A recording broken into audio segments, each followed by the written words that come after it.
Welcome back to Kings of the North. Doug Lesmerises and Bill Landis. Landis, how you doing today? I'm doing very well. I'm glad that there's some spring football happenings going on too. Ball's back. Ball's back. So lots of folks are underway. This was a big week. Like if you hadn't started yet, a lot of people are starting this week. So almost everyone's doing something by now. BYU's almost done. So we are going to kind of jump around the North a little bit, just reports about like what's happening out there, some important things. And then we're going to get to our last region in our most important person in the North for 2025 in Northern college football, not in the North as a nation. College football in the North. You did the defensive player region. I have no idea who's in this. Am I going to be shocked by your bracket? I don't think you'll be shocked. I value your feedback on the seating, so I'm eager to hear that. Do you though?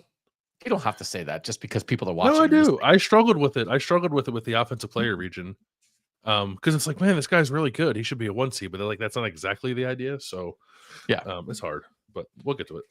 And then what you watching, what you eating, what you thinking to wrap up. Let's spin around the North. Here we go. What's going on in Northern college football? This one is just a thing that hit my brain, Landis. Oregon is currently on a break. They are coming back next week, but Oregon has 2 practices in so far in spring football. And I was just reading some stuff, and again, shout out to all the folks. It's not like we're out at practice, so we appreciate everybody who's out there on the ground providing information about the various teams in the North. Who are Ohio State's 2 best players last year? Jeremiah Smith and Caleb Downs. How would you describe Jeremiah Smith? He was a what? He was a 5-star freshman receiver. Okay. And how would you describe Caleb Downs? He was a what? He was the best transfer portal safety in the country, / All-American caliber player. All right. So do you already know what I'm doing? What I'm asking about Oregon? Yeah. Is this like, no, everybody is just like, this struck me. And I hadn't thought of it. Yeah. Okay. But now that we've laid it out, so a very talented Ohio State team that brought a lot back. That's different than this Oregon team in 2025. They're reshaping a lot. But what if Oregon's 2 and maybe not quite best, but also maybe best, most impactful players are a true freshman receiver in Decorian Moore and a transfer safety in Dylan Thieneman? And is that where our head should be? And if that is the case, could Decorian Moore as a 5-star freshman receiver and Dylan Thieneman, the transfer from Purdue at safety, be drivers of a championship level team the way Jeremiah Smith and Caleb Downs were last year for the Buckeyes? I think they could be. I mean, I wouldn't if you just want to compare talents, I wouldn't say that either one of Decorian Moore or Dylan Thieneman is where Jeremiah Smith or Caleb Downs were, but they're still very, very good players. Decorian Moore is actually a very different kind of receiver from Jeremiah Smith. He's like a 5'11", kind of more of a slack guy who's incredibly explosive, like track athlete. But good nonetheless. Yeah, I do think they can be. Oregon may need them to be more than maybe than Ohio State needed from Jeremiah Smith and Caleb Downs last year because of the talent that you kind of laid out there, especially not knowing a whole lot about what the quarterback play is going to be like for Oregon too with a new starter. Yes, I think they can be. Part of me even thinks maybe they will be, or they have to be if Oregon actually wants to be a championship contender. And I'm also on an individual basis very eager to see what Dylan Thieneman looks like in a defense that I think will just ask him to play a little more in structure sometimes. At Purdue, Dylan Thieneman was just a madman, lining up 40 yards from the ball and just running downhill to see what happens. And a lot of the times it looked really good, but sometimes it left him susceptible to giving up bigger plays. I don't think he'll be asked to do that in Oregon's defense because he doesn't have to be the only good defensive player on the field. So I think that will unlock a different level of play for him too, potentially. But that tandem, that's one of the more interesting tandems if you want to pick guys on either side of the ball, not only in the North, in the country, because I think they will go a long way in determining what Oregon is this year.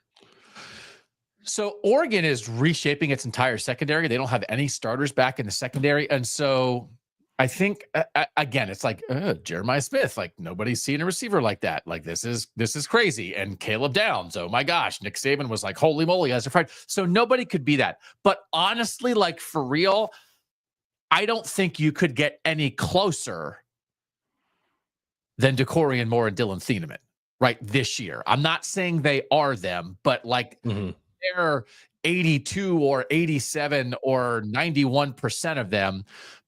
But Oregon might need it even more. So DeCorian Moore is the number one receiver in this recruiting class. They got him out of Texas by 24/7 Sports.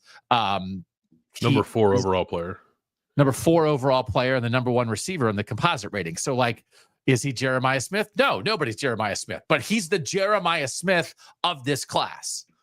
And then Dylan Thieneman was he as good as anybody in the portal? Is anybody Caleb Downs? No, but this is like, I like the comparison. I'm proud of it. Yeah.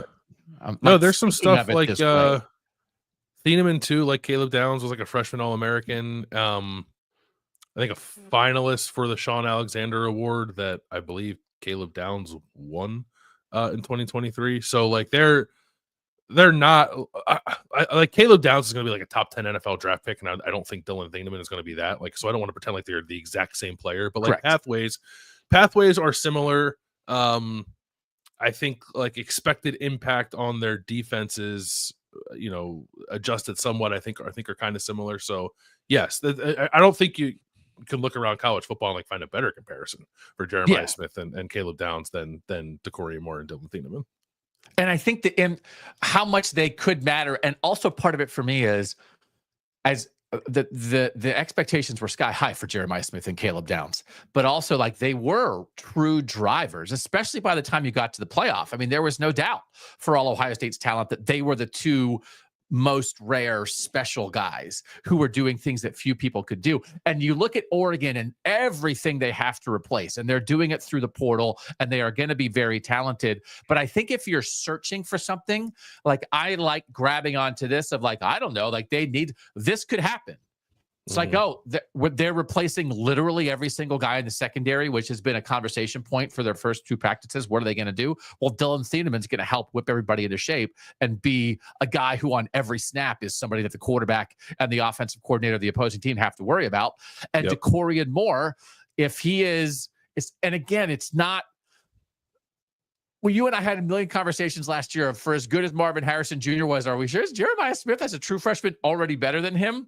For as good as Tez Johnson was, could we be having conversations in late September or mid-October that as good as Tez Johnson was and as much as he mattered to Oregon football the last 2 years, like DeCorian Moore's better? Like, again, that's another part of this comparison. It's like a shadow.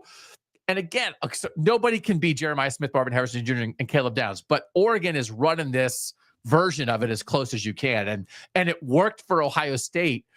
And I have some real questions about how this is all going to come together for Oregon. This helped me glue the pieces together in a more like, oh, wait, no, I think this is how they can be excellent right away again. This helped me to think of these guys this way. No, I think I am just like reading more about DeCorian Moore. You could convince me, I think, rather easily that he becomes like maybe Oregon's most important skill player. This year, right? Like, I don't know. There's some pieces like Mateo Uiagalelei is back and Bryce Betcher is back. Like there are some important players back on Oregon's defense, even if they are reshaping the entire secondary. But as a true freshman, I think a lot's going to be asked of DeCorian Moore this year. So I don't know what to make of Oregon quite yet either, other than to acknowledge they are talented. It's just a matter of how quickly that all comes together. But these guys could expedite the process, that's for sure. Yeah. Okay. Just had a wild hair. All right, let's talk about Syracuse. When we ran through like the quarterback situations in the North, and we felt like a lot of teams are pretty locked in, like Syracuse was kind of on the edge of like, I don't know, like Ricky Collins as a transfer from LSU, who had been there with Jaden Daniels, who had been there with Garrett Nussmeier, like is a very talented guy, was a big-time recruit, but has not played. And so it's like, okay, you can see the possibility there, but it's not as locked in as a lot of other places. This is not as experienced as Fernando Mendoza going to Indiana, for instance. But Fran Brown, through a couple practices for Syracuse, they have some other guys there, and it's like, hey, a quarterback, whatever. And Fran Brown is like, we're going to figure this out. We are not messing around, and I don't want my team to be confused. And it feels like they are going to get to Ricky Collins, no doubt about it, officially being the number one quarterback very quickly. And I am intrigued by both Fran Brown's approach and strategy to that he is so upfront about, like, it's not, he seems less concerned about, like, we want to give everybody a fair shot, and more concerned about, it's good for my team to know who their quarterback is. And then also it has to tell us something about Ricky Collins, who has spoken to the media since spring practice started. And it just, like, the way this is unfolding early on has got me even more intrigued with what this might be at Syracuse and with Ricky Collins. Yeah, I actually find it, like, concerning, maybe too strong of a word, but, like, how can you be so certain about a guy who's played 32 snaps and thrown 7 passes in 2 years? Like, well, part of me just feels like this should be a competition, and Fran Brown is going out of his way to not make it one. You can be certain that he has the most talent. And so if Fran Brown's like, what? So we know he has the highest ceiling, so we're just going to do this. Yeah. And we're not going to mess around with, maybe somebody has a better handle on the offense for the first couple weeks or whatever. But I had no downside to this. You think there could be? I think like, what? So it's Ricky Collins, it's Michael Johnson Jr., and it's Jakari Williams. Thank you. Who's a second-year guy who was, like, a decent recruit, like a top 50 quarterback, I think, like a higher end 3-star kind of guy, but pretty athletic, I think, too. Like, people I think found him intriguing when he signed with Syracuse. I just don't know why they have to rush into, like, we live in the real world where you're paying a lot of money to get a kid like Ricky Collins to transfer from LSU. I understand that. You put that investment behind him. Signs point to him eventually being the starter. I'm not saying I have a problem with him being Syracuse's starting quarterback. And the staff knows a lot more about the other two guys than frankly I do. So, but that being, like, an open competition, may the best man win, feels, especially in spring, like, feels a little healthier to me than just like, this guy's got the highest ceiling and the highest recruiting pedigree. Let me just give that guy the starting job, even though he's only thrown 7 passes in college and has been nothing more than a seldom used backup in 2 years. So there is a competition. It's just like Fran Brown is very interested in, like, figuring it out sooner than later, and, like, is committed to that. And sometimes, but haven't they not positioned Ricky Collins as the starter kind of already? 100%. Yeah. But and sometimes, like, coaches are very interested in, like, well, the players will tell us when the competition ends, and we'll name a starter when somebody wins the job. And Fran Brown, I like the idea of, like, I want this figured out for the good of the team. And also I think for the good of the development of the quarterback, the more first team reps he gets, the more belief his teammates have in him. Like, that gives us the best chance to maximize this guy.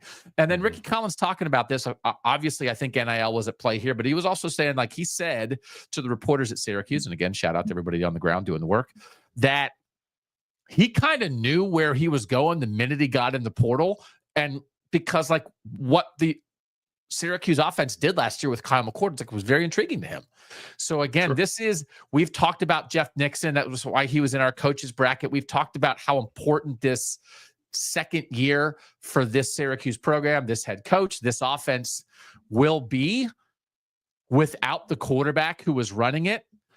But that offense got Ricky Collins here. And now, just like Ricky Collins, if, like, they're in on him, he's going to be the guy. Not that it was a shock, but, like, they're in on him. He's so important now because it just reemphasizes to me how big of a deal this is. And if he hits with this Jeff Nixon offense, they're going to put some guys around him.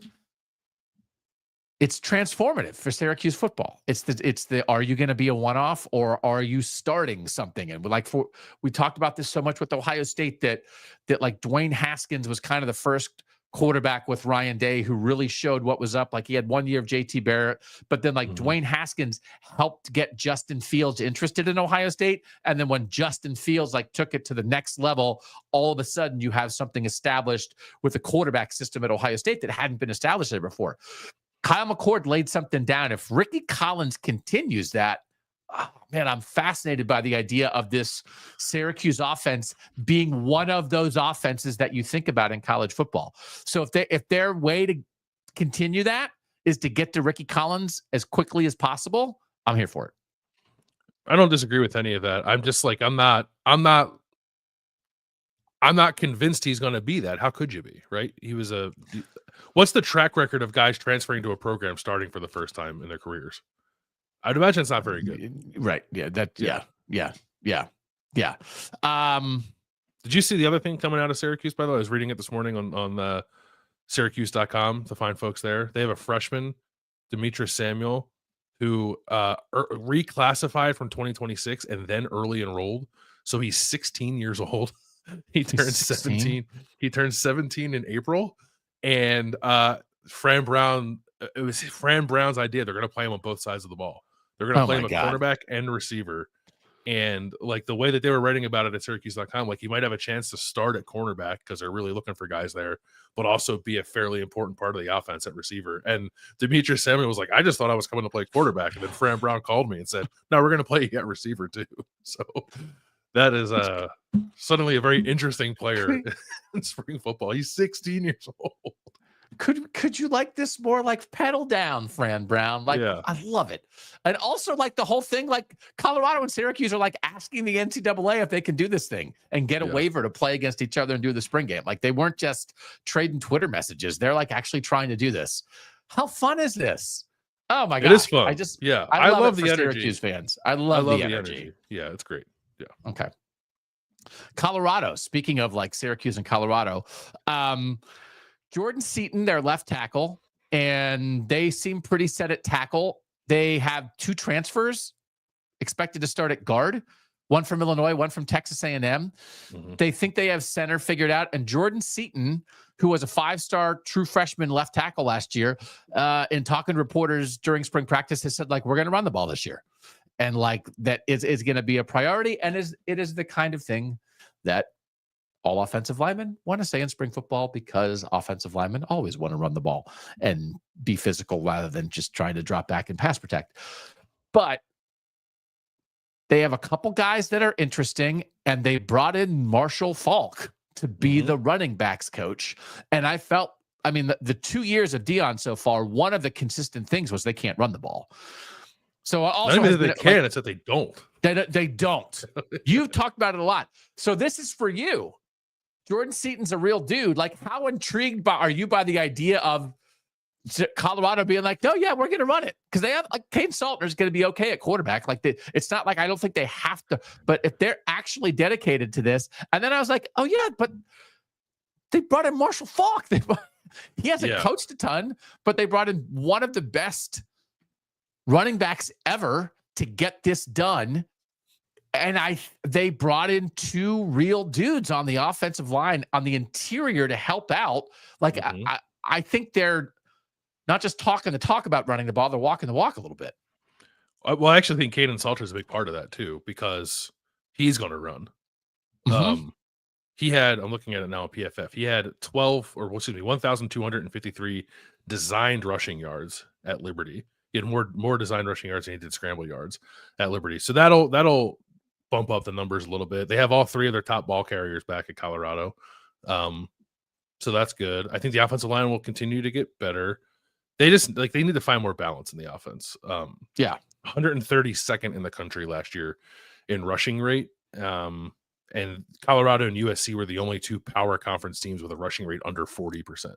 I don't think you're doing, like, your quarterback and offensive line any favors by not running the ball a little bit more.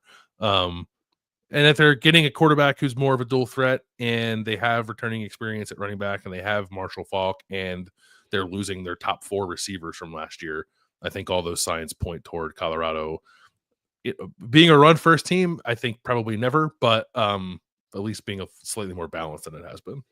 But it's like, oh, how do you replace Shadur Sanders and Travis Hunter? It's like, well, you don't, but you run the ball to help out.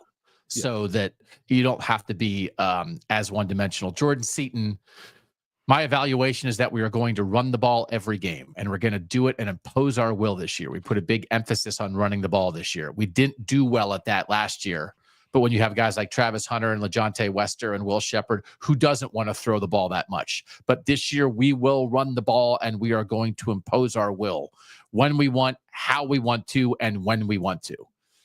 I'm here for, like, the sophomore left tackle who's probably the defining player of the offense, coming out and saying that. And they have a couple guys. Michael Welch is a young guy. Isaiah Augustave. Am I saying the right last name right? Do you know? Augustive. I think it's just Augustive. Yeah.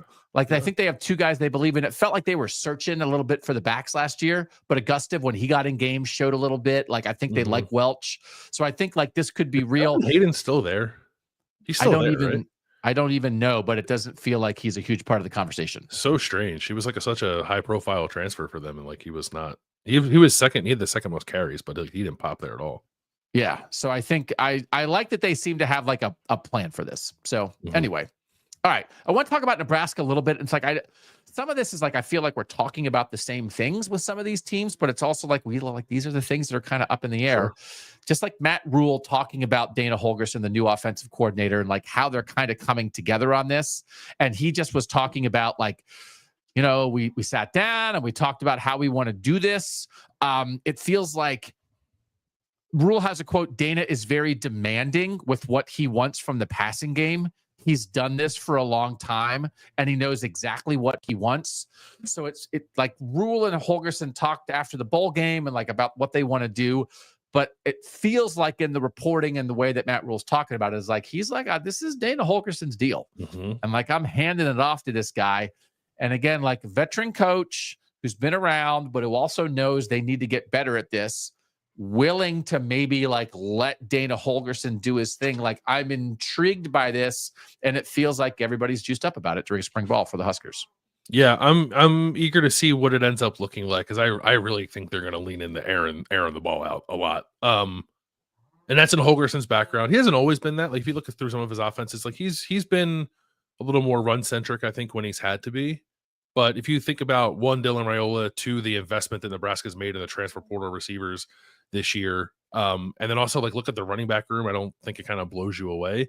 I suspect that Dylan Raiola is staring down a season where he's going to see a bit of an uptick in how much he's throwing. Like, if he's a guy who's throwing the ball like 40 times a game, I don't think I'd be surprised by that. And maybe you want that, right? Like, he's supposed to be the star. So I'm not even thinking that's a bad thing for Dylan Raiola, but he'll have to, I think, be a little more polished and poised than he showed himself to be at the end of last season. And I think part of that, I saw Matt Rule too was talking about like conditioning, and like Dylan Raiola can't play quarterback at 240 pounds. He's got to be more kind of aware of that, because I did feel to me like he kind of wore down a little bit toward the end of last year. So I definitely get why it's exciting for Nebraska to have like Dana Holgorsen in a position to sort of make that whatever it needs to be and run with it. But they really need to take some steps forward throwing the ball. So we'll see if that comes to pass or not. Emmett Johnson, the guy who is back in the running back room, according to the Daily Nebraskan, I expect us to put up a lot of points. And he seemed to be excited about the idea of not just running the ball, but also catching the ball out of the backfield. Coach Holgorsen is a great guy. He has a great system. So I just think like, I like it. I like that I think there's enthusiasm around Nebraska. And it's, I think, again, they did some stuff in the portal. I think there's reason to think they added some guys defensively that can really matter. But I think from where they were with like an offensive plan, I think they're so elevated. It doesn't guarantee it's going to work, but I think you have to be excited about the idea of like, it feels like they have so much more of a plan. And I think, I appreciate that. I'm not sure, I guess, watching it, that like Marcus Satterfield knew exactly what to do with the ingredients that he had. And I think that Dana Holgorsen will have a much better idea of what to do. Yeah. Fired up. Utah, they have a lot back, and like Kyle Whittingham, like the early reviews of Kyle Whittingham, the way he's talking during spring is like Jason Beck and Devin Dampier are here to save me, which is like what's what we say, but now it's like Kyle Whittingham, spring has started and he's saying that. And he was talking about the idea of like getting the OC and the quarterback coming together from the same place. He said like that happens a lot of times and it works. Like they're very enthused about that. They have all 5 starters back on the offensive line, but they have 5 transfer receivers that they added, and they kind of have no idea what they're doing at receiver. But again, it's what happens in the spring, but I feel like Dana Holgerson has reinvigorated Matt Rule a little bit, and Jason Beck has reinvigorated Kyle Whittingham a little bit. And they're just like, okay, we're going to throw these 5 transfer receivers out there and see what happens, because Money Parks is gone, because Dorian Singer's gone, and they have to do that. But they have a foundation. And Devin Dampier is going to be so important to what they do. And all 5 offensive line starters back. It's a great place to start. And so now they have, 15 practices in the spring and another bunch in August to figure out who's going to catch the ball. Yeah, well, they're going to be. I mean, even they have to figure out like who their guys are. Obviously, a receiver, but they're still going to be, I think, more of a run-centric team with Dampier's legs and Wayshawn Parker, the transfer running back from Washington State. Well, actually, they're very fired up about Wayshawn. He's a good Parker. player. He's a pretty good player. Whose like move I think kind of flew under the radar a little bit compared to some other running backs. But I think he'll have a big impact there. One of the transfers they brought in is Ryan Davis, who was at New Mexico and was like number 2 on the team in targets last year there with 87. So there's some familiarity there with Devin Dampier. So I think they'll be okay. Like if you got Dampier experience offensive line and Wayshawn Parker, I almost kind of feel like the rest of it might take care of itself. You do need, like we talked about when they added Dorian Singer, like you need at least someone who can threaten a team with explosive plays in the passing game. So they got to find that guy, but I don't know like if the offensive successes or failures for Utah are necessarily hinging on what materializes at receiver. I think that will be more of a complementary part to what I think could be a pretty devastating rushing attack. We certainly talked about Wayshawn Parker. He followed his running backs coach from Washington State to Utah, but Whittingham called him dynamic, and Jason Beck already in spring, I think, was talking about like how he had some good like pass pro stuff. He was like picking up guys when somebody else like missed a block, and Wayshawn Parker then adjusted on the fly and did what he was supposed to do, which is like, that's what OCs dream of. OCs are like, I don't care if our running back can run. He has to be able to pass protect. And so if Jason Beck is like 2 practices in and being like, Wayshawn Parker knows what's up. And then Devin Dampier, again, like getting this quarterback run involved with this. Devin Dampier last year at Mexico ran it 155 times as a quarterback in this Jason Beck offense. Cam Rising in 2022, his last fully healthy year at Utah, ran it 77 times. So it's not like they've never, but it's like it's going to be more, right? When Bryson Barnes was playing a couple years ago for Utah, they ran the quarterback, but like, so that's, it's going to be more than they've done. But with like tier 5, including Spencer Fano on the offensive line, but 5 starters back on the offensive line. And then I think you can run like a triple option with Dampier and Parker and like throw it 11 times a game, and you might get pretty far. I think so. And there's another guy in that mix too. They got Nate Johnson like transferred back to Utah. Who's quarterback, but like much more of a running threat than he is a passing threat. And I think they want to use him as like a gadget player. So I think you'll see like Dampier, Nate Johnson, and Wayshawn Parker in the backfield together, and then it's like now we're really getting the triple option football. Yep. Okay. I want to talk about the Pitt offensive line because again, I think I thought maybe I had an idea about this, and I think maybe it's wrong. Ryan Baer, the right tackle last year, had to move to left tackle kind of late in the year when Branson Williams got hurt at left tackle.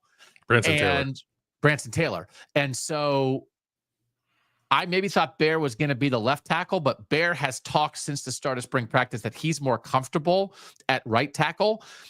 And Pitt added a guy in late January in the portal, Jeffrey Percy from Michigan, who started 2 games at left tackle for Michigan last year when they had injuries to Miles Hinton, is now kind of locked in. I think he's going to be a 6th-year guy. Like he's going to be Pitt's left tackle.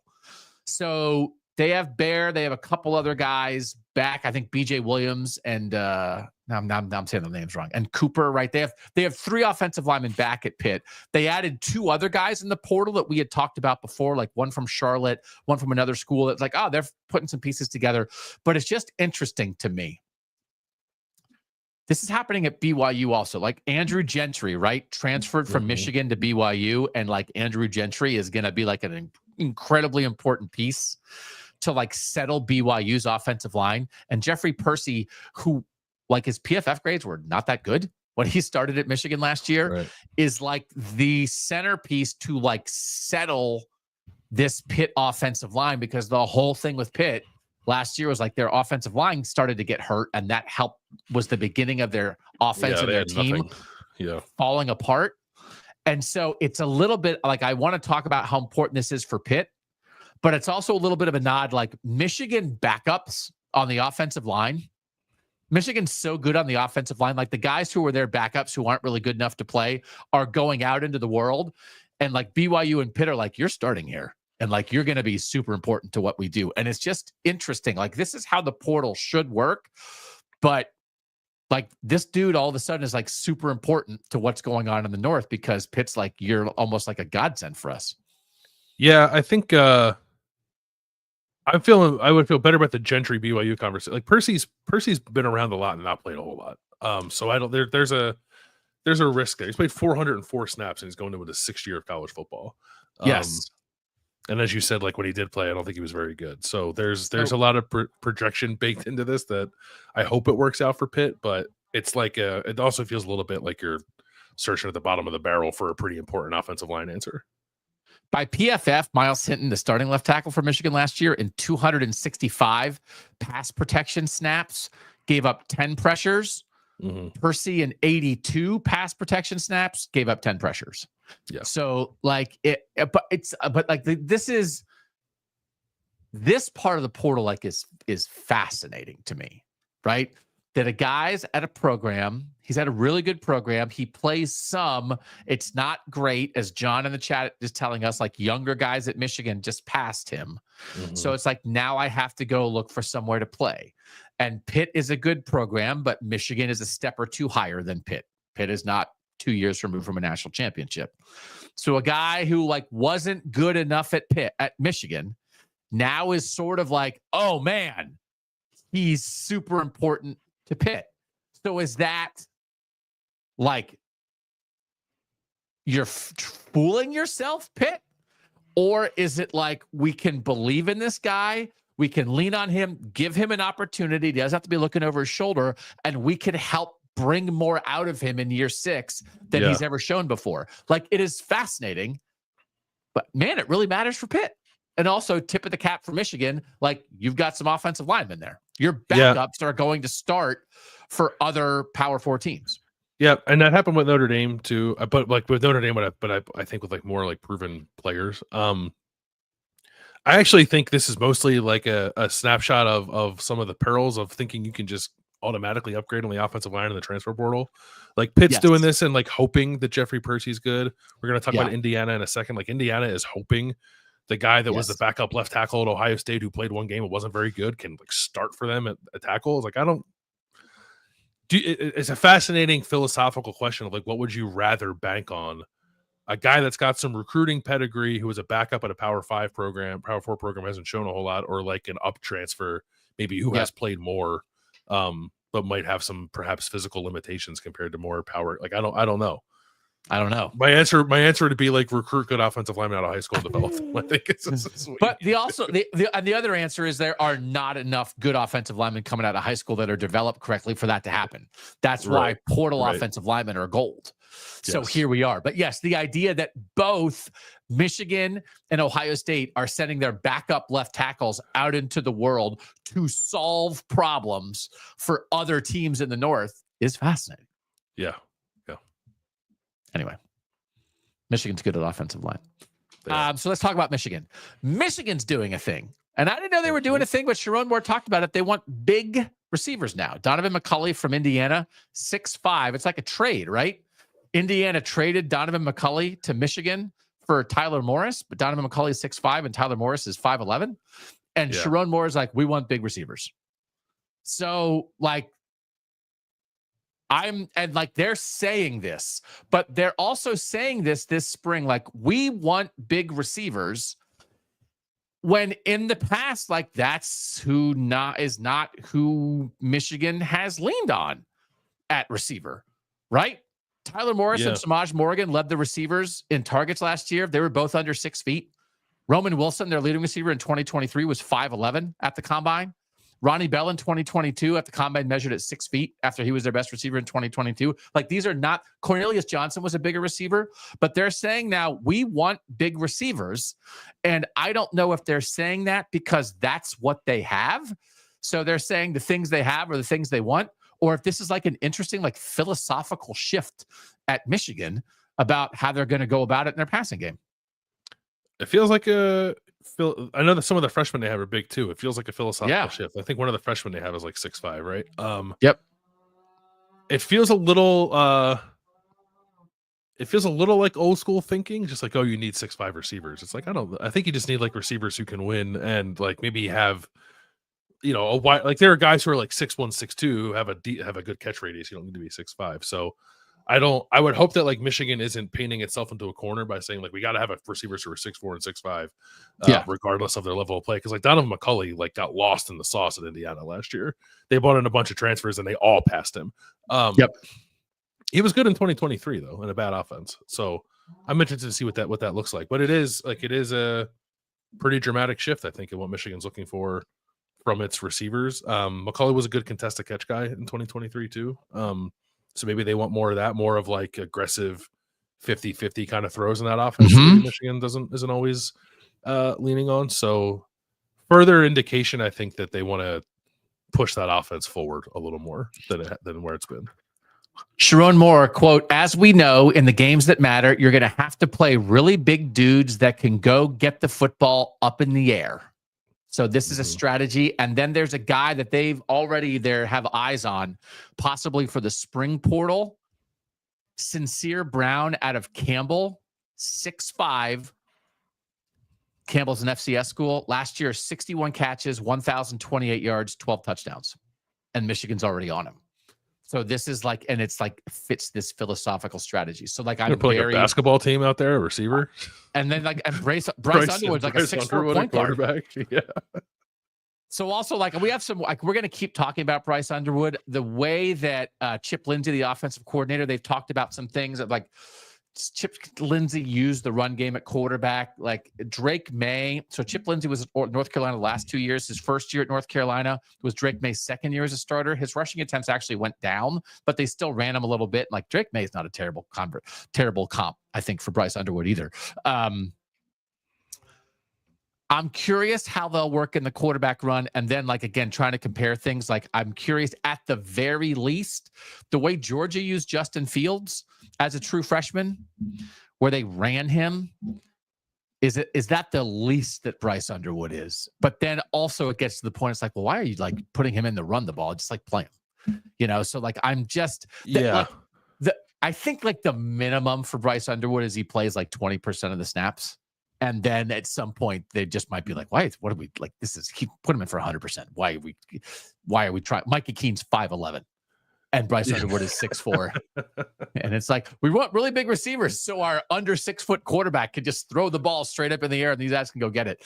But it's just like it will continue to be a fascinating conversation and evolution around Bryce Underwood, which like every time I think about it, I would start off like, well, I don't know, he's a true freshman. And then it's like by the end of the thought process, it's like, what are you talking about? He's definitely going to be starting by the middle of October at the latest. Yeah, I definitely think he'll be starting eventually this year. I don't think he'll start the first game, but I think he'll have a role from day one. And the difference with him and like Justin Fields at Georgia in 2018, like it never felt like they were playing him with a thought in the back of their mind that he might take over the job at some point. I think it was more just like, we recruited this highly rated guy. Let's make sure he's not sad all the time and just throw him out there. Like, I don't think that dynamic is the same with Bryce Underwood. There'll be a more well thought out plan, I think, for an escalation in his role within the offense over the course of the year. Yeah. All right. Last thing I want to talk about Fernando Mendoza at Indiana. Curt Cignetti talked about this. One of the things Cignetti said is that he talked about how under pressure Fernando Mendoza was at Cal last year. Cignetti, quote, the big thing we're going to be working on this spring is getting the ball out of his hand in rhythm. A lot of the concepts he's been exposed to, they were probably called differently. Most of the guy, there's things at Cal. He was under duress quite a bit at Cal. We, meaning Indiana, protected the passer better. So developing trust and confidence in the pocket, throwing the ball in rhythm and eye control, those type of things. I am in, like, this is also like Curt Cignetti is like, well, his old team, they sucked and they couldn't protect him, but like, we're good at that. We can do that. They're already talking about like losing our good buddy Mike Kadick at center, Pat Coogan, I think, right? That's the guy who went from Notre Dame to Indiana. I can't all the Notre Dame guys in the transfer portal. Like everybody at spring practice, like he's sliding right in. He seems like a great replacement for that. So I'm intrigued by the idea of, I didn't necessarily know that like Fernando Mendoza was like under that, was under pressure a lot. And I did look at, he was pressured 34% of dropbacks at Cal last year. By comparison, Curtis Rourke at Indiana was pressured on 21% of dropbacks. So like, okay, like you protect, he's a veteran quarterback who has succeeded and played well. But if Kurt Kennedy's like, and also we're going to protect him better, and that's going to make him that much better, that's interesting to me. But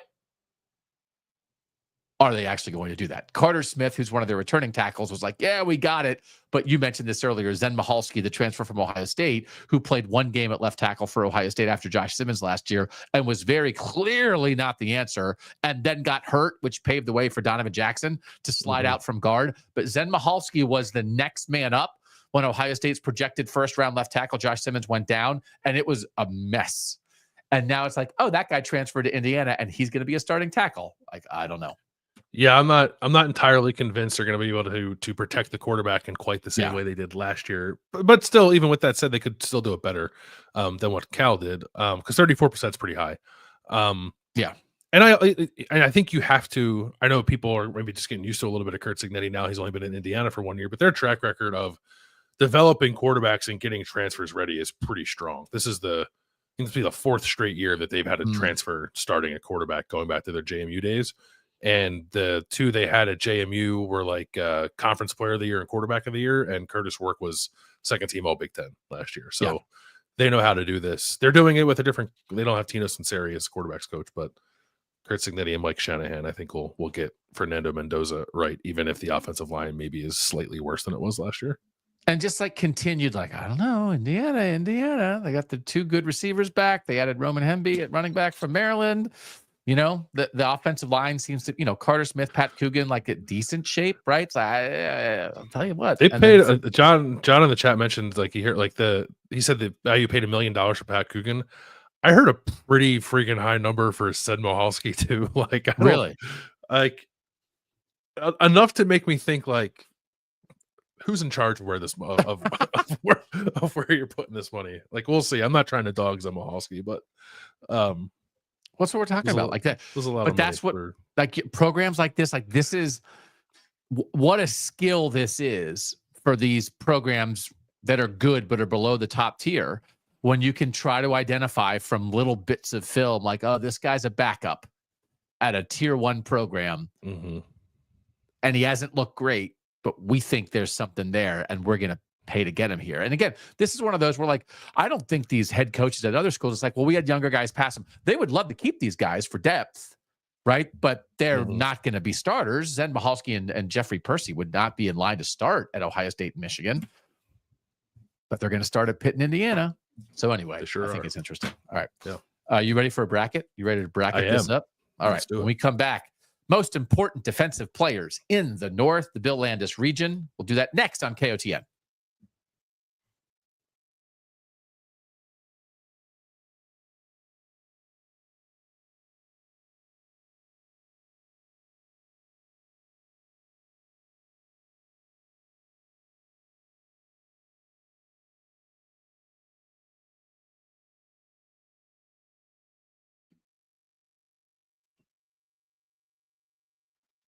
Doug Lesmerises, Bill Landis back on Kings of the North. Like, subscribe, tell a friend. We appreciate you guys being here, whether you are live in the YouTube chat, whether you're watching back on YouTube, whether you're listening back on a podcast. We are always grateful for you guys being here. And we know we're moving around a little bit. So it's like we're really getting off Mondays though. So the next show will be next Tuesday. So this week it was Tuesday, Wednesday. We'll see you again next Tuesday, and we'll keep doing it twice a week and checking in on what's going on in spring ball. But thanks for everyone for being a part of it. Landis, drop your region on us. What do you got for these 16 seeds? All right. Defensive players in the North. I will run through the 16 seeds first before the matchups. Number 1 seed is Rayshawn Benny, defensive tackle at Michigan. Number 2 seed is Denai Dennis Sutton, defensive end at Penn State. The 3 seed is Caleb Downs, safety at Ohio State. 4 seed Coy Parrish, safety at Minnesota. The 5 seed, our first transfer, is Bear Alexander, defensive tackle at Oregon. The 6 seed is Leonard Moore, cornerback at Notre Dame. 7 seed, Gabe Akis, defensive end / outside linebacker at Illinois. The 8 seed, Mohamed Toure, linebacker at Rutgers. 9 seed, Dante Corleone, defensive tackle at Cincinnati. 10 seed, Xavier Scott, cornerback, Illinois. 11 seed, Mikal Kamara, defensive end at Indiana. 12 seed is another transfer, Williams Winery, defensive tackle at Nebraska. 13 seed, Dylan Thieneman, safety at Oregon. 14 seed, Kyle Lewis, linebacker at Pitt. 15 seed, another transfer, Jalen Stroman, safety at Notre Dame. And the 16 seed is Jalen Thompson, defensive end at Michigan State. So I was a little less transfer heavy with this region than I was with the offensive non-quarterback region. Part of that is because 8 of the 24 players we put on our All North team are back this year. So not all of them are in this bracket, but most of them are. There's I think there's 2 that aren't in here, but 6 of the 8 are in this region. Oh, okay. That's good. So one of the things we did here too, listen, we're just having fun talking ball, but we said we were going to have all 28 of our teams represented among the 64 people in this bracket. So there's a little bit of like, there's a couple teams where we were searching a scooch to make sure somebody got in. So, we're here for everybody. We are here for everybody. Yeah. There are, again, like I like it when you do this for my regions. I'm seeing some possible. Oh, I hate this first round matchup. I swear to God, I think maybe the 2 guys that I think could be in the final are facing each other in the first round. Wow. Okay. You're killing me. I love it. All right. Let's get to it. 116. 116 is Rayshon Benny, defensive tackle at Michigan State. I did part of what guided me here is I think an obvious thing of teams are losing very important players who's stepping up into those roles. So Michigan losing both Mason Graham and Kenneth Grant. And people talking about Benny, no, he's a dude, just wait and see. But he was kind of biding his time a little bit behind those guys. So here he is rising up, I think, to be with Derek Moore, the leaders of the defensive line for Michigan. But Benny, I think, a chance to really rise up the ranks of notoriety this year. Jalen Thompson I put in there because Michigan State really needs pass rush. They were awful getting after the quarterback last year, and I'm not entirely sure where it's going to come from, but Thompson was a fairly highly rated recruit. He's going into, I think, his 3rd year. There's a couple of transfers maybe who might give them more of a punch than he does, but I put him there as a nod to what I think is a fairly important, if not under the radar kind of storyline in the North, which is Michigan State really needs to get better at getting after the quarterback. Okay. I like the idea of Rayshon, there's and it's tackle and edge, but there's a tradition of just greatness on Michigan's defensive line now, right? And he is the most likely guy to carry that on this season. That's a big deal, isn't it? I think so. Yeah. Really good lineage, I think, recently of defensive tackle play too. Going back probably 5 or 6 years. And so sample size. Mason Graham last year, 548 snaps. Kenneth Grant, 547 snaps at defensive tackle. Rayshon Benny, 327 snaps. So this is such a big, it's you're asking this guy who was good in a role to do more. And he's going to be a 5th-year guy by snaps. 16, 164, 244, 327. So he's only played 751 career snaps. And now Michigan's going to ask him to play, if they get into the playoff, they're going to ask him to play almost that many snaps this year as he played in his whole career. Right. So and I think that's particularly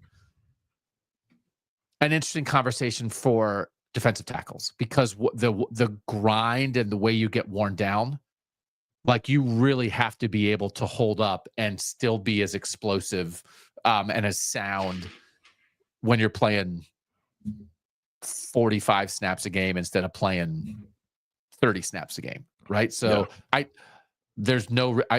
absolutely you would expect Benny to be able to do that, but that's a big deal of if he can and maintain that level of play. Yeah. So we're putting Benny through. We are. No 16-1 upset here? Not here. Okay. Maybe another day. 8-9. 8-9. I like this matchup. Mohamed Touré at Rutgers, who was the Rutgers' best defensive player coming into last season and then got hurt and missed basically the entire year. But also was like not only their best defensive player, like their defensive leader, their best pass rusher. They really missed him in the defense. And then you have Dante Corleone as the 9 seed defensive tackle at Cincinnati, who also missed some time with the injury thing, but was able to at least come back and play some. I think one of the more like high upside players in the country when he's right. Mhm. Who you like in the 8-9 matchup of Touré and Corleone? I like both these guys because they both have been through it a little bit, right? Yeah. And again, they are so. Are they their team's best players? Yes. Is Dante Corleone Cincinnati's best player and Mohamed Touré is Rutgers' best player? Mhm. I mean, that's no offense to anybody else, but that's probably about right. Is there any conversation here about like positionally how do we decide this?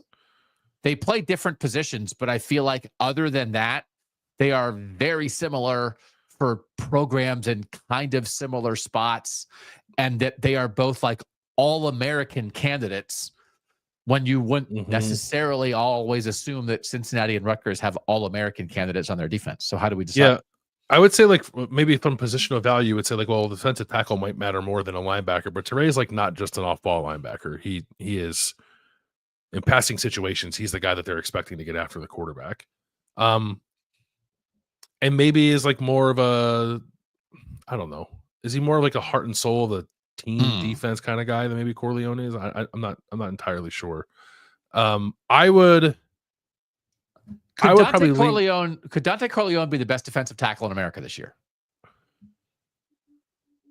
Or the best defensive tackle in the North, at least. Yes, I think he could be more in that conversation at his position than maybe Touré would be at his position. That's kind of what I'm thinking too. So Yeah. I don't know. While acknowledging that Touré is like when Rutgers lost Touré, it was like felt like they practically thought their season was over because they lost him. And they could never replace it. Like Daryl Jabome like played pretty well, but not quite as well as Touré was expected to play. So, but when Cincinnati Cincinnati released a thing last summer that Dante Corleone was going to be sidelined. I think it was with like blood clots, right? It was like, oh no. That was like, I mean, I think for people who aren't like Cincinnati fans, like if you follow Northern College football, it's like, oh no, the Godfather's out. And then it was like, he's coming back. And I think only missed the first week. That felt like that also was huge. Like we've both seen it. Like the idea of, not just the idea, but the reality of losing this guys is devastating to their team. It's a tie. Can we do it? Like No, I think the tiebreaker is what you said about Corleone being more in the conversation. Like I think Corleone could realistically be in an All-American conversation, and I don't think Touré would be. Okay, even though he's very good. Oh, yeah.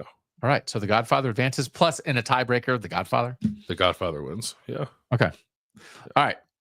You're creeping up on breaking my heart, but go ahead. Okay. 5-12. I love this matchup. 5-12. Okay. Sorry, you want to do 4-13 first or 5-12? No, it's your bracket. You do what you want to do. Okay. Sorry, I jumped the gun a little bit. We'll do 5-12. Because it's how I have it written in my notes. Bear Alexander, the transfer defensive tackle at Oregon, against Williams Nwaneri, the transfer defensive tackle at Nebraska. Bears the 12. Nwaneri's Bears the 5. Nwaneri's the 12. Can I say something that is perhaps indelicate? Sure. I'm out on Bear Alexander. I don't care. Yeah, like I kind of am too, but also like they're expecting him to replace Jamari Caldwell as their nose tackle. I don't think he's good. I think like he's on his third school. He's on his third college, and he's on like his 9th school in 8 years. And he's just shopping around for NIL money. Like, whatever, go get paid. Like, I'm not pocket watching, but I want to know whether or not you're a good football player. And I'm not convinced necessarily Bear Alexander is, but he has a name. His name's Bear. Good luck to everybody. Like, you have to look out for yourself because nobody else is going to do it. Like, I'm not going to spend a lot of time being invested in like what Bear Alexander means to Oregon this year. He played 69 snaps for USC last year. And like, no offense. And this is just Doug being Doug. He's played at Georgia and USC. Like, if you want to car wash yourself in a way that makes me not care about you at all, play at Georgia and USC. And then come But they're out the other expecting him end. to start. That's not like I'm not. I think he'll probably play 2 games and then someone will pass him and then he'll transfer again. But right now they're talking about him like he's going to start at defensive tackle. Yeah. Well, tell me about. But I wanted to pick the other guy. Tell me about why that guy matters. Williams Nwaneri was the number one player in the country 2 recruiting classes ago and transferred from Missouri. And I think it's another guy like Bear Alexander was not quite that. He was like a top 50 recruit. He got a lot of fanfare for a guy who like wasn't a 5-star prospect.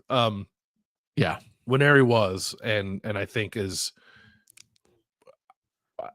I wonder if he's on a similar path where he might bounce around a little bit and like never quite hit, but there's definitely a lot of talent there. And maybe he can settle in at Nebraska and be a pretty important part of that defense that is also replacing some important players, defensive tackle. So Bear Alexander is like one rotation past Williams Nwaneri. So when Bear Alexander went from Georgia to USC, I was like, oh my gosh, this is huge. Bear Alexander is going to save Lincoln Riley. And then it was like, no, I didn't. Yeah. Williams Nwaneri is at that point. So he only played, he was at Missouri for 1 year and now he's going to Nebraska. He might be going to save Nebraska.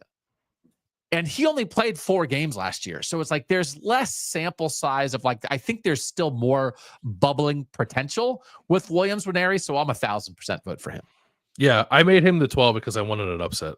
I think seeding wise, Nwaneri probably could have been a 5 and Alexander at 12. But I'm with you. I think Nwaneri goes through as a 12 seed here. Yeah. Okay. Let's do it. All right. The 4-13. I'm dead. Yeah. I cannot believe this matchup. Yeah. Exciting whites. Coy Parrish and Dylan Thieneman. Safeties. I can't believe it. I swear to God, I think these would be my top 2 guys in this bracket. I just did a whole Dylan Thieneman speech about how important I think he could be to this Oregon defense. And Coy Parrish, this is one of these things like Coy Parrish was such a big recruit. The idea that Minnesota kept him home to begin with was a great job by Minnesota. The fact that their NIL is activated enough that nobody came in and stole him is a big deal.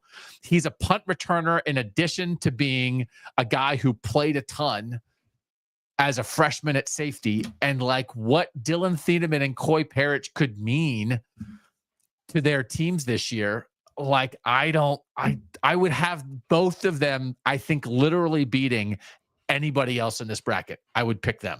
And put them head to head. Are we in the trust tree? Can I be honest? Can I share my truth with you? Part of me wonders if Dylan Thieneman is a good stats bad team guy. Okay. You didn't say that in the first part when I was like, is he Caleb Downs light? You were saving it for the bracket. So and I could be way off base, but I do kind of think about that with him sometimes. Even if I do think that he's probably underseeded here. But I also thought it was fun to put these 2 guys up against each other. You did this on purpose? Yeah. You didn't like get to the done with the seedings and be like, oh no, this 4-13 matchup. Oh, well, too bad. You were like, let's go. Let's do this. Yeah. All right. Then I think Parrish. I'm Parrish. What do you? Yeah, you're Parrish. John in the chat is Parrish. He thinks I think the first team All-American safeties this year might be Parrish and Caleb Downs. Okay, second team might be Dylan Thieneman. So okay, I mean, just like this makes me feel good inside when a Minnesota kid stays home. It's good for him. It's a credit to the program that they are in a position, both just what they're offering in recruiting, but then like with their NIL situation, that a kid like this doesn't have to leave to get his value. And and then I was glad they played him last year because this was a little bit like, I mean, like, well, he's a freshman. I don't know. And then they were like, no, he's awesome. Mm-hmm. So I'm all here for it. All right. I'll take that Parrish advancement. And then I'll remember what you said about Dylan Thieneman. All right. Please do. Cause I want to be held accountable for it if and when I'm wrong. All right, let's go to the other side of the bracket, and we have the 2-15 matchup. It's Denai Dennis Sutton, defensive end at Penn State, against Jalen Stroman, who's a transfer safety at Notre Dame from Virginia, and he's the guy who I think is going to replace Xavier Watts. Yeah. Is Denai Dennis Sutton like replacing Abdul Carter? I know he played last year, so it's not the same thing, but is he a worthy He's successor? replacing the idea of Abdul Carter. Yeah. He's replacing the guy that a year ago you said would lead the nation in sacks, and that didn't quite happen, but then he also did become the guy who's going to become the number 2 pick in the draft or whatever. So like exactly statistically, you weren't quite on Abdul Carter, and like acknowledging what his talent level was, you were exactly right with Abdul Carter. So does Denai Dennis Sutton, Abdul Carter was a one-on monster in the playoff. And this is one of those where it's like, I'll always remember that. The guy played, I had my binoculars on him like in warm-ups, and I was like, oh yes, one arm, and people were like, the reports in the sidelines were like, Abdul Carter is going to play. And I was like, include the part where he has one arm.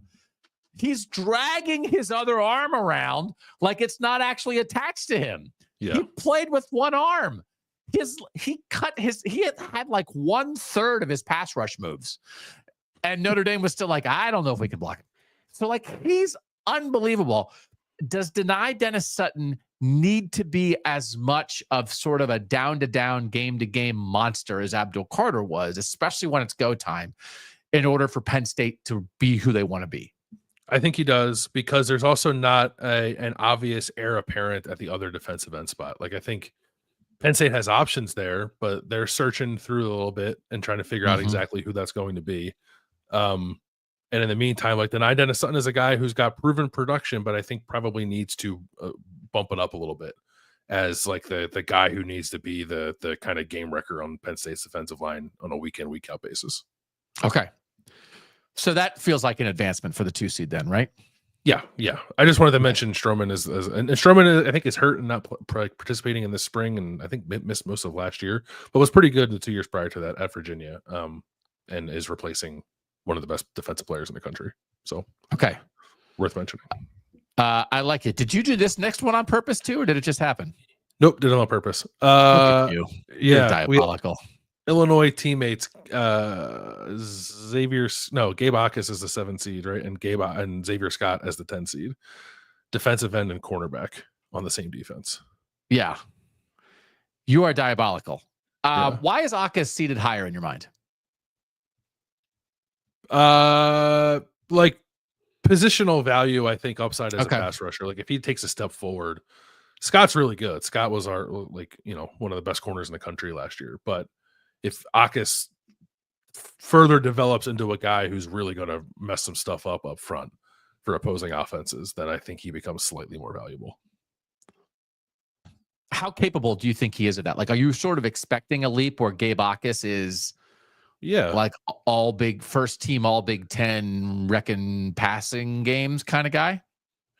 I think he has that upside. Yeah. I think like if Illinois is serious about being a playoff contender, because I don't know that like the 11-win Illinois path is guaranteed to get to the playoff.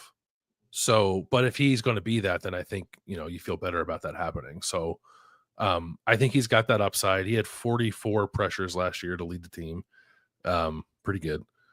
8 sacks, 28 hurries, which is a pretty high number. So and they're also like, they took a couple guys from Wisconsin, I think, right, to like kind of like beef up their defensive line. Like there's some moving pieces there up front around Gabe Bacchus. Like, he needs to be kind of like a stabilizer and a changing defensive front for Illinois, in addition to being like a very high level pass rusher. Like, my instinct is Scott, like based on what they did last year, 4 picks last year, huge one against Kansas. First team all Big Ten, like, was kind of a big deal that he came back. I mean, I just think he's one of the best defensive backs in the country. And sort of when I think about Illinois, I still sort of start, I think, with Xavier Scott and Miles Scott. But if you want to advance Bacchus based on if he makes a leap and is destroying people, that's how Illinois makes a leap. I understand it. but my instinct would be Scott. Yeah, that's my lean, but I guess the other side of that could be like if you think the secondary is more going to lead the way for Illinois, which I think is probably the case, with what they have back in the back end of the defense, then Xavier Scott's like the leader of that, the face of that, the guy who's going to like sort of shut down his side of the field. You're not projecting with Xavier Scott. You just know he's going to be good, and there's some projection baked into Gabe Akis. But does that make Akis more important? There's more variance. Like if he's awesome, holy moly, like you kind of know what you're getting. Like Illinois is going to have a pretty good secondary. So and on the variance point, I think Akis makes sense. Do you want to do that? That's fine with me. That would be my lean. Yeah. All right, let's do it. He advances. He's the 7, right? Yeah. He is the 7. Yeah. Okay. And then the last bit here, the 3 versus the 14 is the 3 is Caleb Downs, safety at Ohio State. The 14 is Kyle Lewis, who was an awesome linebacker at Pitt. Yeah. 2 very good players at their positions in the country. Two All-American candidates. Like I was trying to think about like sometimes it's like, oh, who could we put in a headline or whatever? And it's like, who are the players that I know Bill's going to have in this bracket? And I was like, well, we definitely could put Pitt in the headline because I know he's going to have Kyle Lewis in this bracket. Right. And I knew it was like, well, I could put Ohio State in the headline because I know he's going to have Caleb Downs in this bracket. These are, I think, like 2 of the more like sure things. Yes. In the North. Like Xavier Scott is a sure thing too. Like you don't have to question this. So then if they're both sure things, like, is there any way Caleb Downs was Ohio State's best defensive player, maybe Ohio State's best player, maybe Ohio State's most important player in a national championship team. So like, I don't want to diminish that, but is any part of that like, well, we know what that is. And also Ohio State's probably not going to be quite as good. And is like, can he elevate? Could he be even better? Or is it just like, oh yeah, Caleb Downs, what's he? Oh, he's the best safety in the country and he's going to be the 8th pick in the draft. And then also is losing Jim Knowles because it felt like Jim Knowles by the end really found the right way to use Caleb Downs. Does that affect this at all? I think it could. I think you could look at it that way. My view on it is like everything you just said about Caleb Downs is true, but also he needs to be even more of a driver for Ohio State's defense this year because of what it lost. And I think like for as much as Jim Knowles talks about like his defense being safety driven, like Matt Patricia's talked an awful lot about Caleb Downs and like has said like the most fun he has as a defensive coordinator is when you get a super versatile safety and can move him around all the different places. So I think you're going to see Caleb Downs do a lot of different things for Ohio State's defense this year. Okay. Kyle Lewis is good. It's like, how good is Pitt going to be? But like, he's their foundation. He's their best player. And Rasheem Biles, like what they have at linebacker. So, but then it's hard. It's like, well, an Ohio State guy versus a Pitt guy impacting the North. I guess it's like, I think we have to advance Caleb Downs, even though I would advance Kyle Lewis in many other matchups. Yes, I think that's right. Okay.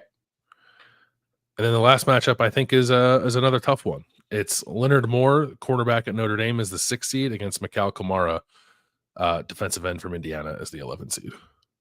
So my instinct is like for Moore to be as good as he was last year, to step in as a true freshman for Ben Morrison and people to feel like there was no drop off at all, and what that could mean in his 2nd year in college football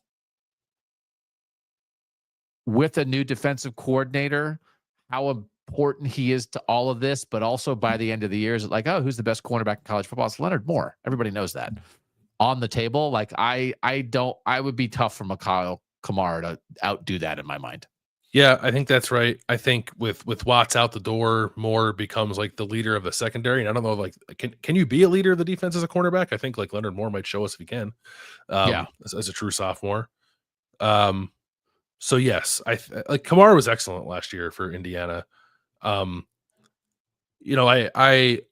curious if now coming back for a 2nd year, teams have more of a book on him. Like, can he quite match the production we saw from him last year? I think it could be tough for a guy who transferred up from the group of 5. So I think he'll be still very good and very important to Indiana's defense. But I think when we're talking about the North at large and Notre Dame's role in that, and especially Notre Dame's defense, that it has to be more.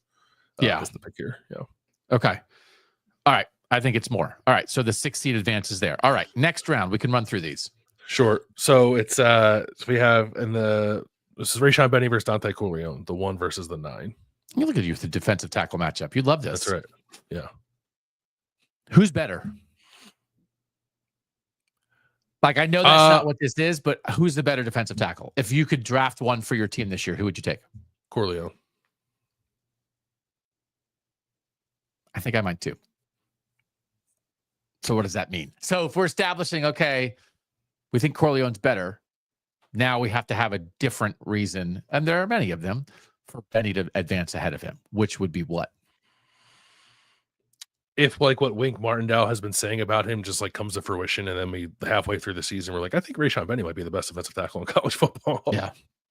Yeah. Like, what's the most important thing for Michigan football this year? It's like, this is one of those, like, we didn't get Bryce Underwood. He didn't win the quarterback bracket, but he was in the thick of it, right? Yeah. Like Chip Lindsey didn't win the coaches bracket, but he was in the thick of it, right? Like,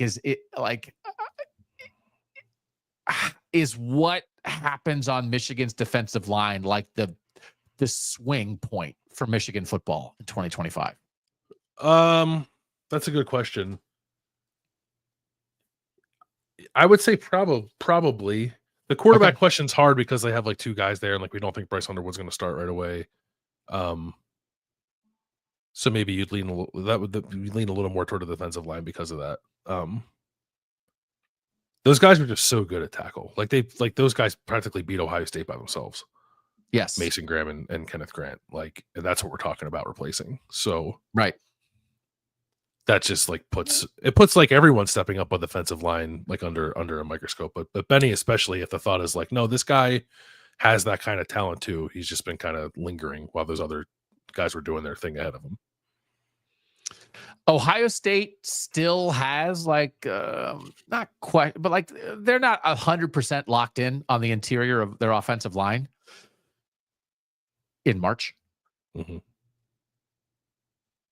We could get to the point to the last Saturday in November where it's like the Ohio State-Michigan game. This is huge. Michigan's trying to win 5 in a row.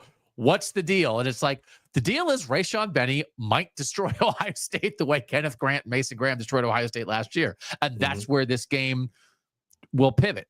Like, that's on the table, right? And like, that would really matter. Like, impact in the North, if Rayshon Benny has the ability to maybe be the key matchup in the Ohio State-Michigan game, that's like does Michigan have another All-American interior defensive line player that has just been waiting in the wings? Yeah. All right. So who do you think? I put in Benny only because of what Michigan is. Like Corleone's incredibly important to Cincinnati, but he could be an All-American and Cincinnati can go 5-7. Right. Which is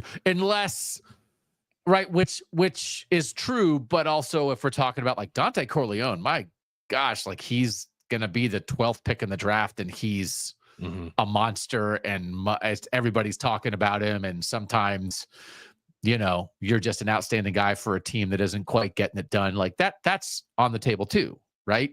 So, but I'd say Benny. If you want to go Benny, I'm open to Corleone, but if you think Benny, I won't disagree. Okay, I'm putting Benny through here. Yeah. Sounds good. All right. Glad we went through that quickly. The next one is Williams Nwaneri against Coy Parrish. All right. So Williams Nwaneri played like 60 snaps last year, and Coy Parrish played 424. And he played 18, 4, 9, and 5 snaps in his first 4 games. And then they were like, the heck with this, let's play this guy. And he was awesome. Parrish might be Minnesota's best player. I think Minnesota probably has a better season than Nebraska. So Parrish. Okay. All right. That was quick. Let's do top of the bracket now. Is that where we are with? Yeah. So that would be I can't remember who we picked. We Denai Dennis Sutton. Denai Dennis Sutton as the 2 and Gabe Akis as the 7. Yeah. Yeah. I think it's Dennis Sutton. I think it's Dennis Sutton too. Okay. All right. And then we have the bottom there, Caleb Downs against Leonard Moore. Is Leonard Moore potentially Notre Dame's best player? No, Jeremiah Love is. Okay. Who, by the way, according to Pete Sampson, was like working with the receivers at spring practice, which oh my god, got me excited. So this is also like we do want to be representative, right? It's like, and then the final, it's 4 Ohio State guys. Like, that's not what this is about. It's 4 Penn State guys. That's not what this is about. So Jeremiah Love lost in the final of the non-quarterback offensive player region to Jeremiah Smith.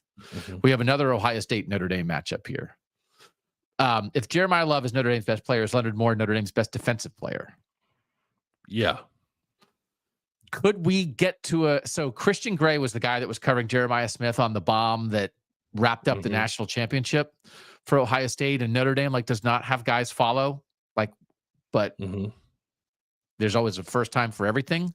Could Leonard Moore follow Jeremiah Smith in a playoff game?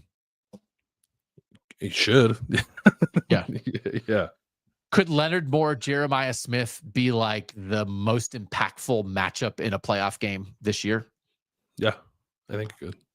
I'd say Leonard Moore. I can get on board with that. Like, Caleb Downs is special. But this is not entirely the exercise, but it's like you pluck each individual guy out of their defense, right? Who stands a better chance of surviving? Maybe it's Ohio State. So I think you can use that as a nod toward Moore. I think Notre Dame's going to matter a lot. Yeah. In Northern College football this year. And so Marcus Freeman really matters. Chris Ash was the 4 seed in our coaches bracket. He really matters. The quarterback battle really matters. Jeremiah Love's excellence and potential influence on that offense really matters. They have Can I play devil's advocate to my own point? Sure. Notre Dame lost Ben Morrison and it didn't matter. I know. It's like, does that mean it's like Leonard Moore is like the argument against his own self? Yeah, right. He was so good that he doesn't matter because now our assumption is that there's another Leonard Moore just floating around, some 3-star floating around on Notre Dame's bench who's like, oh yeah, no, I'm as good as that guy. So yeah, I mean, it's like, and there's definitely not a safety on Ohio State's roster who's as good as Caleb Downs, even if they might have a couple young guys are excited about. Yeah. I think it's not a reset year for Ohio State in any fashion. But Notre Dame, I think, has more back than Ohio State does. And Ohio State, they're both going to have new quarterbacks. I wouldn't mind advancing a Notre Dame guy here. Like, I think there's more. Notre Dame's really going to matter. Notre Dame. There's more riding. There's more riding on Notre Dame, like getting back to championship contention, right? Yeah. And like if Ohio State's like not quite that, it's like, well, they just won, and they're going to be right back in the thick of it in 2026. Like Notre Dame is trying to establish itself as something, right? So I think that Moore. We'll say Moore, and also the idea of like, oh, Moore was like a fluke. He stepped in as a freshman, and then he had like a huge step back year. Would be incredibly influential, right, in Northern football. Not what I think is going to happen, but like he's less established than Caleb Downs. Like, what's Caleb Downs going to be? The best defensive player in college football. Blurg. Yeah, he lost in the second round of the bracket because he was so good he bored us. Yeah, and because like I was probably wildly off base with my seeding too. So that's also part good. of it. Yeah. All right, we'll advance to 6th seed more. Okay. All right. So then we have that's it, right, for all of our regions. We have Rayshon Benny against Coy Parrish. So like you're gonna have to talk me off Coy Parrish like winning every round here. So like make the Benny case because my instinct is Parrish of like I don't know that I want to make a Benny case. Like I kind of like Parrish too. You know I'm obsessed with Minnesota football in some ways, but like the idea of a home state guy staying home, being great as a freshman, staying as a sophomore, what that can mean to the program. Like the maximum Minnesota, is that dancing around the edge of a playoff conversation in November? I don't know, but I want to watch Coy Parrish play this year. Yeah. Is that okay? It's no offense. Like, and like as good as Rayshon Benny is going to be, is he going to be better than Mason Graham? It's like, okay, it's incredibly important for him to replace Mason Graham and Kenneth Grant. Is he going to be better? Mason Graham's going to be the 5th pick in the draft. Yeah. Is Rayshon Benny going to be a top 3 pick a year from now? No. So it's like, I've seen the best version of that. And I think Rayshon Benny will replace it pretty well. But I don't know that we've seen Minnesota Coy Parrish at Minnesota before. Yeah, and he's only a sophomore, like, 'cause he's going to get He's better. only a sophomore. Yeah, yeah. We're All right, okay? I'm with Parrish. I was going to lean Parrish anyway, but then we had John, our resident Michigan fan, saying he would also put Parrish through, so that's enough for me. That works for me. Yeah. All right. Deny Dennis Sutton as the 2 seed and Leonard Moore as the 6. This is a good matchup. My lean is Dennis Sutton because I think Penn State's defense like needs a monster on the defensive line.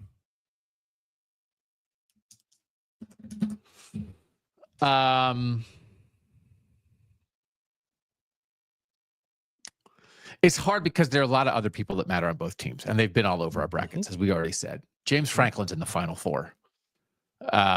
Is Deny Dennis Sutton like more important to Penn State than James Franklin? Well, James Franklin and Deny Dennis Sutton aren't in the same region, so like that's not what this conversation is. This is a defensive player conversation. We also advanced Andy Kotelnicki ahead of Jim Knowles in the coaches region because you made the point that it's sort of like, well, we know like Penn State's defense is always good, and Kotelnicki in year 2 and elevating that Penn State offense is kind of a bigger deal, right? It's probably not a dissimilar conversation in Notre Dame. It's like, if you think Notre Dame has a lot back, their defense is going to be pretty good, but they have to get quarterback right, elevate Jeremiah Love. We know their offensive line is going to be pretty good, but maybe actually, even though we had Ash in the bracket and not Denbrock, is like Notre Dame's offense without Riley Leonard and what they can do next, more of a question mark and really more of what changes Notre Dame than their defense because their defense is established. But a little bit, and I don't like, this is not the deciding thing, but it's like, what if we are we gonna have 2 Penn State guys in the Final Four and no Notre Dame guys? Like a little bit of that and a tiebreaker. It's our bracket. We can do whatever we want. Factors in for me a little bit. But the thing about like Kotelnicki over Knowles, but then we're going to put a Penn State defensive player in the final of the defensive player bracket is a little like Deny Dennis Sutton's going to be good. He's not going to be as good as Abdul Carter. He's going to be good. Their defense is going to be good, but you made the point you think they need a monster getting after the quarterback for them to really be who they want to be. I think they do. They recruit and develop that position well too. So maybe I am like a little too alarmed about like what that might look like. And then like Dennis Sutton is good. Like he has proven production too. It's not like he's been bad and we're waiting to see more. I could go with Moore if you're feeling that passionate about Moore. I don't think I feel as passionate about Dennis Sutton as you do about Moore. I don't think Rayshon Benny is going to be better than Mason Graham. I don't think Deny Dennis Sutton is going to be better than Abdul Carter, but Leonard Moore maybe could be better than Ben Morrison. Yeah, and I know like Chris is in the chat saying like Ash is more important than Moore. That's true, but they're not in the same region. That's not the conversation we're having. Yeah, and I can't remember who Ash lost to. I think Ash lost in the first round actually to Luke Fickell but that's a little bit of the bracketing too. Like we acknowledge how important Chris Ash is, but I think Leonard Moore in a lot of ways is the face of this, right? That their corners stepped up in such a way last year, and you got to replace Xavier Watts, but like Leonard Moore is like the leader of the secondary, replacing that in some way I think matters too. So my instinct here is Moore. Okay, let's do it. All right. So we got a 4 seed versus a 6 seed in the regional final. What's your instinct? Coy Parrish, Leonard Moore. I might be leaning Parrish here. Okay. You talk on Parrish. Make your Parrish case then. I think he just has like an opportunity to be like a transformative presence on Minnesota's defense. And like be singularly very good, but then also maybe give the rest of that defense a ton of confidence to play at a higher level. Maybe Minnesota surprises a lot of people and is like knocking on the ceiling of like 10 wins or something like that. And then to your point, like maybe in November, we're like, I don't know, Minnesota's like kind of lingering here. And maybe Coy Parrish, like, is he the most important guy to drive that? I don't know. Like they have to figure out who their quarterback's going to be. It's probably going to be a young guy. They have like Darius Taylor, who's very good, who's in the offensive bracket for us. Like, I'm not saying like all that is resting on the shoulders of Coy Parrish necessarily, but I do think he's their best player with the most upside, who has a chance to like really become like a household name this year too. I don't know if that should matter or not. So that's kind of why my lean is Parrish, even though like Notre Dame, if people like are sitting here right now looking at the college football season, Notre Dame is probably more important. Not probably is more important to like the title race clearly than Minnesota is. So, right, one of those things where you look at the all-time recruits, and Coy Parrish is the second highest rated recruit in Minnesota history, according to 24/7 Sports. The other guy was a running back from 2014. Could he be like transformative for a program? Yeah. Like if he's an All-American and then they keep him again with NIL for his junior year, and then what if he stays for his senior year and he's like a 4-year starter? That's right. We think Coy Parrish could win because maybe he's the best player in the history of Minnesota football. He's entering his second year. Yeah. But it's like what would that mean? Right? Like, what if they built a statue to Coy Parrish in 10 years? He's just in more of a rare position where it's like we're arguing where Leonard Moore is even as good as the guy that he replaced last year, or maybe there's a guy on the bench who's ready to replace him and be good enough. And Coy Parrish is like, we've never seen this ever. So I think maybe it's Coy Parrish. Yeah, I can get with it. I don't know. Like I see, I appreciate the feedback from back and forth from Chris. Notre Dame's Galaxy more important than Minnesota. I don't think good or bad Parrish makes the go for 7 or 5 or 9 or 3 that it matters much. It's like, okay, well, what if they're like 10-2 or 11-1? Or what if we're talking about Coy Parrish like he's a first team All-American and like he's just making plays? That's part of it too. Chris is right. Like absolutely, how you affect winning matters a ton. But also, I think like individual excellence, like we're talking about you because of your individual excellence, also is part of it. And so, because I think like, their schedule's not that daunting either. Like they play Ohio State and Oregon, and they can win every one of the other games.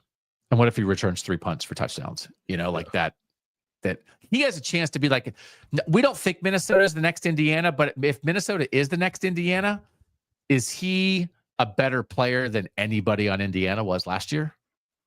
Like you could be having like Indiana didn't have any, like D'Angelo Pons was close. Like Mikhail Kamara was really good, but like Coy Parrish, I think could even be better than that. And now we're having like an individual excellence conversation. And we think maybe Minnesota has an outside shot at 10 wins. I think we want to advance Parrish. And people think it's crazy. And it is crazy to some degree, but we're trying to thread the needle on like what this means to everybody. And part of it in the end is like how much we're going to talk about you on the show. We might talk about Coy Parrish a ton. I think we will talk about Coy Parrish a ton. They're both like really good players. I don't know. Yep. My lean is Parrish. You want to say it's more too. like, of course it's good. It could be more. Yeah. And it could have been DDS and it could have been Rayshon Benny and it could have been Dylan Thieneman. So, all right. So we're weird. So our final four are Penn State head coach James Franklin, Ohio State receiver Jeremiah Smith, Kansas quarterback Jalen Daniels, and Minnesota safety Coy Parrish. And that's what KOTN is all about. That's right. Yeah. We're going to lean into the weirdness a little bit, I think. Yeah. We're going to lean into the weirdness. That's Mike, okay. It's not Mike, that serious. Do we have? Here it is. Look at that. This is the final four. So we will have Jalen Daniels versus Jeremiah Smith in a final four matchup and James Franklin versus Coy Parrish in a final matchup. That's our final four. That's our show. That's what we do here. Yeah. That's what we do. All right. We come back. So we'll do this like the next show. We'll have the final four. Or maybe we'll save it for the final four. I don't even know when that is. When we come back. Weekend. Oh, then we'll do it next week. When we come back, what you're watching, what you're eating, what you're thinking next on KOTN.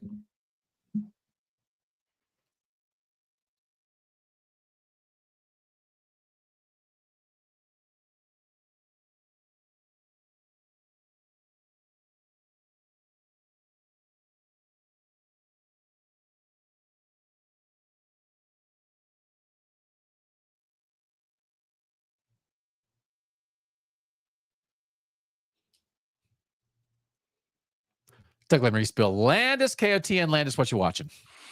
I have like a kind of like a weird one. It's like not. It's an old movie.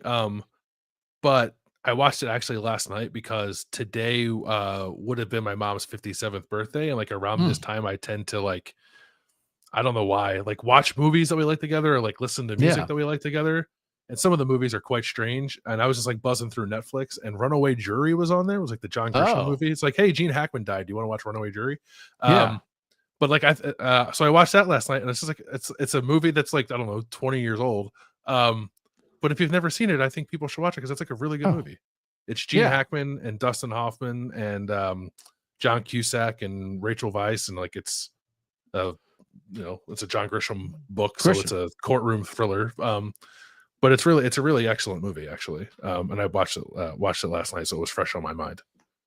I mean, you're probably too young for it, but I'm like, whatever. I was definitely in the like, there's a Grisham book out. Read the next Grisham book. Oh, there's a Grisham movie. Watch the next Grisham movie.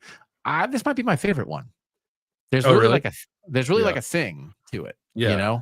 Yeah. I mean, other than like, it's hard to get better than like, of course they deserve to die. I hope they burn in heck. Like that. Come on. Right? Come on. Right? I mean, I'm not going to do Sam Jackson, but like, come on. What's better than that? But like point A to point Z, like Runaway Jury is pretty good, isn't it? Yeah. It is good. Yeah. And like I think I've read like a book and a half of John Grisham in my life. So like, and I didn't read Runaway Jury when I was a child, but I watched it a lot when I was a kid. Yeah. Weird. I had an interesting childhood. But no, I think it is a good like kind of dramatic thriller that does have a pretty good twist. Yeah. You weren't like in the Pizza Hut reading group in 4th grade, cashing in your free. I read A Time to Kill. What do you guys read? Yeah. I read Baseball Mouse Goes to the Carnival. Landis read Cujo. All right. So I watched, my sister was Baseball Mouse for Halloween one time. That was a book, Baseball Mouse. That was like the 70s. So this was a couple weeks ago. My wife and I went to see Black Bag, the movie, in the theater. Oh yeah, I want to see it. Soderbergh, right? Yeah. Because I listened to like a movie podcast about it, and they were like, "This is a movie for adults. This is a great date movie. Like, go see this movie. If you complain about like they don't make these kind of movies anymore, then you have to go see this movie." And then they spoke in British and mumbled. And I was just like, I can't understand what you're saying. Oh, like a little like Guy Ritchie style. So it's a lot of like, there's a whole two big things of like people, all the main characters. So it's like in England or whatever. So they're speaking British, but it's like, I'm in America. Sorry. So they're all speaking with British accents, like sitting around a dining room table at a dinner. Been like, oh, is that Jose? And I'm like, where are my subtitles? Because I watch everything with subtitles at home. And then it's like, I want to be in the dark. I want to eat popcorn. I want to watch it on a giant screen, but I don't understand what you're saying. And you can either speak in a British accent or you can mumble, but you can't do both, especially when you're aiming your movie at me, 51-year-old guy. Like, I'm who's coming. 17-year-olds aren't coming to Black Bag. So you've got to enunciate or speak American. Sorry, I can't, my ears can't handle it. So, and I guess it's set in England, but like, where are you trying to make your money? In America, right? You got to enunciate. God, So you didn't like it? Every day. I get older every day. It was fine. But my wife and I were both like working very hard to like understand what was going on. Yeah. So we want to watch movies where people talk, but we have to be able to understand you. So, but it just like, I guess we just should have waited until it came out on streaming, and then we could have put subtitles on. I hope you give it another shot when that happens, so you can read the subtitles. Yeah. But I don't want to complain about the death of American movies and then like not go see movies like that. So, all right, what are you eating? We got I think from Costco. My wife got them. They're like a little. I like desserts that do your portion control for you. So they're little like 150 or so calorie cups of Dole Whip. Like, it's not ice cream. It's like a frozen pineapple treat.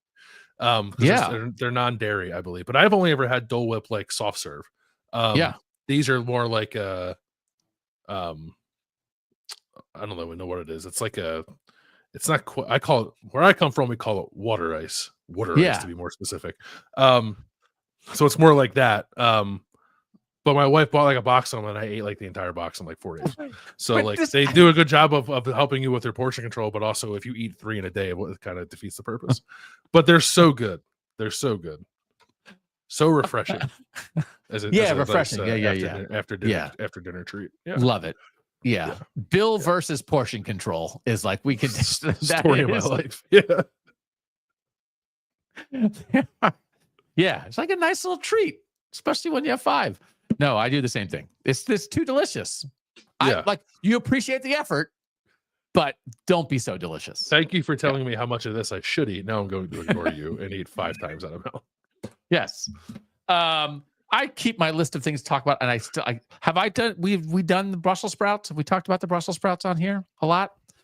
You and I have talked about Brussels sprouts. I don't know if we talked about it on the show. Yeah. Number 1 comeback story in America, the reinvigoration of the Brussels sprout.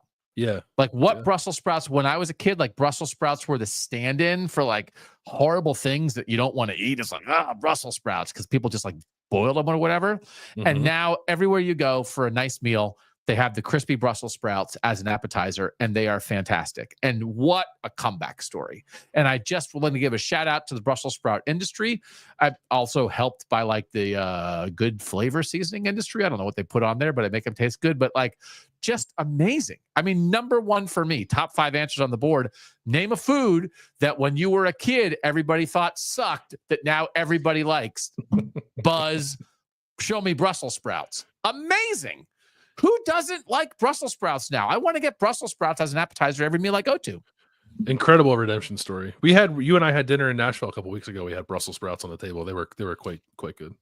Yeah. Speaking about portion control, it's like, should we get 4 servings of the Brussels sprout apps for the table, or is 1 enough? Yeah. Just don't give up. If you're a food out there that everybody hates, don't give up. Let Brussels sprouts show you the way. All right. What are you thinking about? Not a whole lot. I know you're not as big of a baseball fan as you used to be, but I would just like to wish a happy opening day to folks. Tomorrow's opening day. So it is. Hope you're full of hope for whoever your preferred baseball team is, and that it doesn't get shattered too quickly. Oh yeah. Yeah, not for me. I will pay 0 attention. You'll be shocked to hear that the 2 teams that are getting nationally televised games on opening day are the Yankees and the Dodgers. No, that sounds exciting. They have any good players? What's their NIL budget? Really pretty high, right? $1 billion. Yeah. $1 billion. So my older daughter is home from college, so we got to have like a nice family dinner with the 4 of us last night. And this came up that so I wrote a book a couple years ago that like sold 14 copies or whatever. And it's like, what are you going to do? My children said there's like a thing on social media, like on TikTok, that they showed me at least 2 where an author is like is having a book signing at a bookstore and nobody comes. There. Yeah. You've seen these videos? I saw a video like 2 days ago of it. Yeah.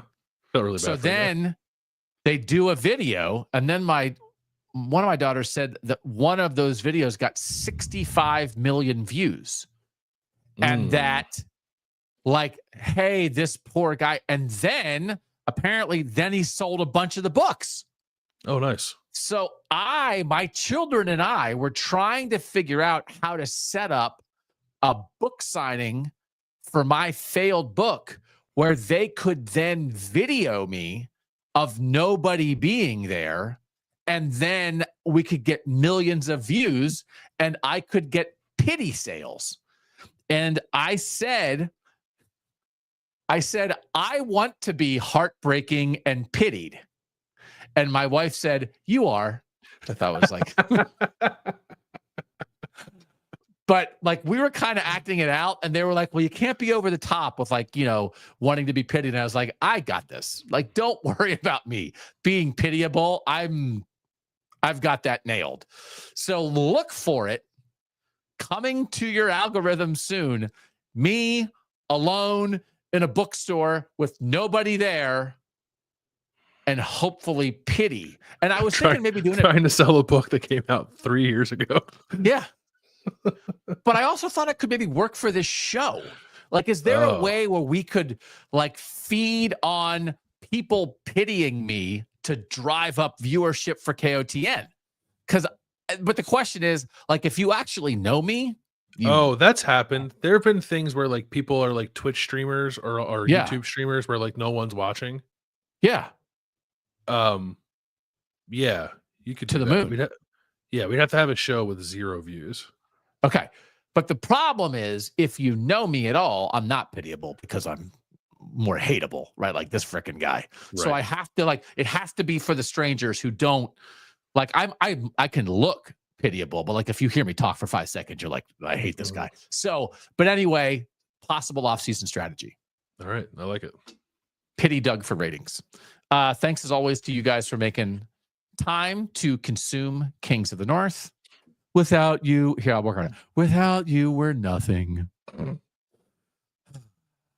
See, I can do it. Thanks to our producer, Mike Kostowski, for making us look good and sound good as always. Next week, we'll see you on Tuesday.